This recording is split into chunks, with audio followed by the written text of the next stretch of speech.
Hi everyone, this is Good Vibes. It's Monday, January 14th, 2019. Happy New Year. I'm really tired. I've been working on this all night and it's not very organized, but I want to take you down the rabbit hole and then I'll take you down a further rabbit hole. We're going to start in Poverty Point, a World Heritage Site taken over by UNESCO. Imagine that.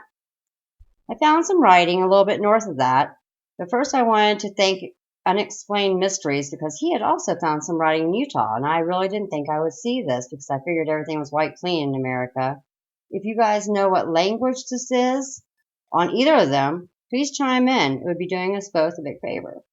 I'm going to take you guys to the Arkansas-Missouri border near Hornersville, Gun Island. It's a wildlife refuge. I think it's a hunt club, maybe still. It's 3 miles long. There's some unknown writing. There are a lot of people in America that have been genocide. This continues to this day. I think our first steps towards a better tomorrow are awareness and care. Notice here it's semicircled, has a temple on one side, even though they said there were 5 temples involved. It does stretch out on either side from the temple, and I have that marked coming up in Google Earth as well. They also have a museum with a lot of great artifacts, and I've posted credit for the pictures and all the links. They'll be below or at the end. This is the museum, and notice the pottery with the little jagged edges in the middle to the left there with the stripes above it. I think you'll see that again. Desoto's Arkansas Trail. So he goes over and fights them across the Mississippi, and both of them have big losses. However, I would venture to say that it wasn't so much Desoto that ran them off for good, but the Army Corps of Engineers.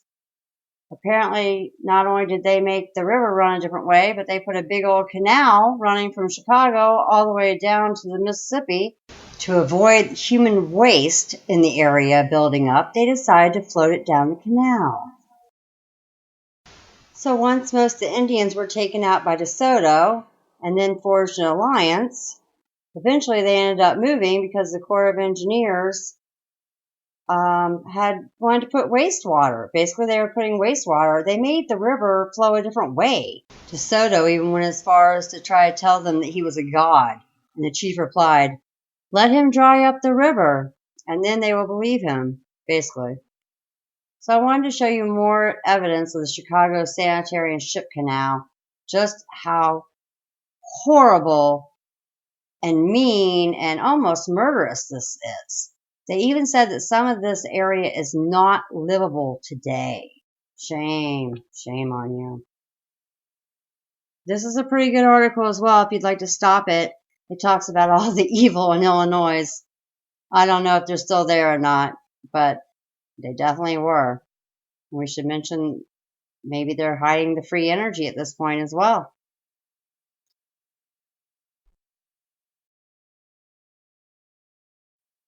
This is the only article I can find on this strange writing. This is another one that had a really good article about the Big Lake. It goes on to talk about the early settlers, and I particularly wanted you to just read the part I have highlighted because it kind of explains how some of the locals got involved with the Army Corps of Engineers and became philanthropists and ended up getting like thousands of acres for some unknown reason. I believe this was after all the land patents had already been given, but I could be wrong. Let me know. The Archaeological Society. This is a pretty good article. I'd read it. It talks about DeSoto coming over into America and how he used bells for trading items. I just thought I'd show you the area. I flipped the map, the Google Earth around a little bit just to have some fun. If you're not familiar with Roger Spur of Mud Fossil University and all the mud fossils, you're really missing out.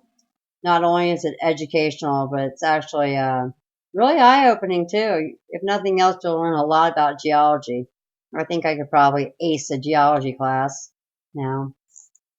This is the area I wanted to know some names, like Delhi, Tallulah. I'm sorry, I pronounced that wrong. Transylvania and Stack Island. My Cherokee ancestors are probably rolling over in their graves. Forgive me, Watto.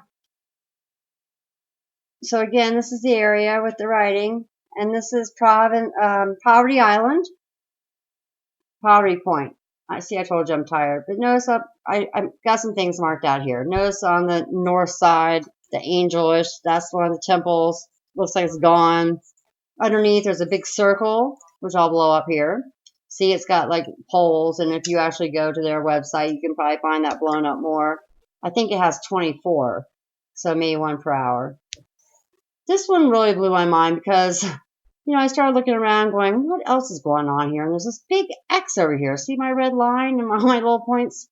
It looks like it's on a mountain. And this is not the first time that I've seen this X next to maybe a settlement. So I'm wondering if there's not some sort of occulted thing going on here. Kind of X marks the spot, but I could be completely wrong. But there is something at that intersection and nothing else around. I've got a lot marked out. See the little jiggy signs? Remember I was telling you about that pottery? My big. Now I'm going to try to go in further on this and show you that these roads have this very unusual, looks just like that pottery. I mean, it's very unnatural. It's very unnatural. There you go. Here it is. See what's going on there? And then I just had some little fun. It looks, like some faces going on here.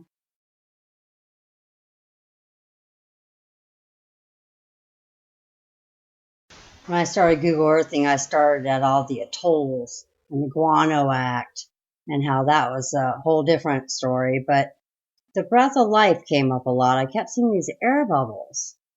But so in this picture, I have like 2 elephants, I think, maybe doing a little kiss, a little breath of life up there. I'm pointing towards them. It doesn't look like somebody else is watching them too. It's near Dallas.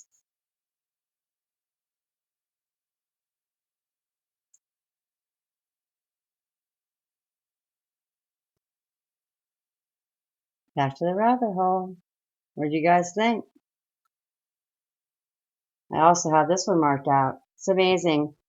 All these big creatures. I mean, they're, or illusions. Like I said, welcome to the Maya. See, in this one, it looks like there might be a bird head, right?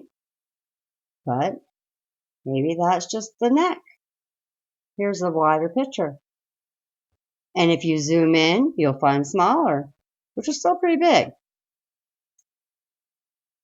Over to the left, there's another little face I've got marked, and the other one you'd have to really zoom in on. More rabbit holes. They're everywhere. And they're never ending, it seems like. What's real and what is the Maya? Look at the 2 different lands. That gray land sure looks weird. This, it looks like a horse. It looks like someone's riding the horse. And this, my birds. There's just birds everywhere. And they're on the guy looking at the elephants. So I'm kind of wrapping it up. I'm really tired, you guys. This is really good stuff. You want a little more reading? I put up some references up there that are probably really good. A long ago, far away place. And we're getting ready to have a eclipse. So prepare for the wolf moon and the Maya. You guys have a great day. Much love.